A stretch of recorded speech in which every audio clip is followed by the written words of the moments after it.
Frustrated with the Adlmint Library DLL pop-up blocking Autodesk? I'm Sophie Chen, a Windows support engineer, and I'll walk you through the diagnostic repair to get things running smoothly again. Before we begin the manual steps for Adlmint Library, check the description for a tool to help maintain a clean system environment. This is the Adlmint Library, the Autodesk License Manager, ADLM Integration Library. It manages the localized unmanaged heartbeat communication between AutoCAD and Maya, and the localized license server to verify localized usage permissions. Failure triggers an immediate license checkout timed out error. Now that you know how the file works, let's focus on the how and fix the issue. Adlmint is a third-party application file associated with Autodesk. Performing a clean reinstall of the latest version of Autodesk will restore the correct version of this file.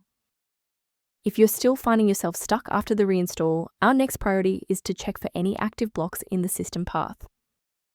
A standard reboot clears out temporary memory conflicts and gives the Windows loader another chance to properly register the Adlmint library component during startup. Before you restart, bookmark this video or hit the like button.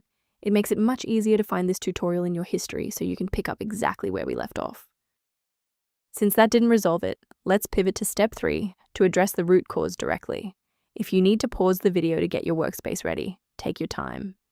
Since a standard reboot didn't restore the system manifests, we need to perform a deep repair of the Windows image. First, open command prompt as admin.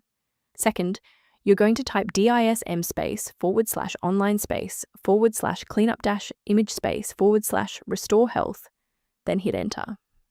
Why are we doing this? Well, this forces Windows to download a fresh master copy of the system manifests from Microsoft servers to replace corrupted source files that SFC can't fix on its own. Let's look at a key safety rule that will keep your PC protected while we address this error. The risk of a blue screen of death increases significantly when you attempt to manually swap out files like Adlmint Library DLL in your System32 folder. Beyond manual troubleshooting, many users find that a system-wide diagnostic scan provides a more complete picture of their environment. To review professional system maintenance concepts, the diagnostic kit below includes Adlmint library documentation. If this diagnostic guide saved you time launching Adlmint library today, please show your support by liking the video and subscribing for more expert-level troubleshooting.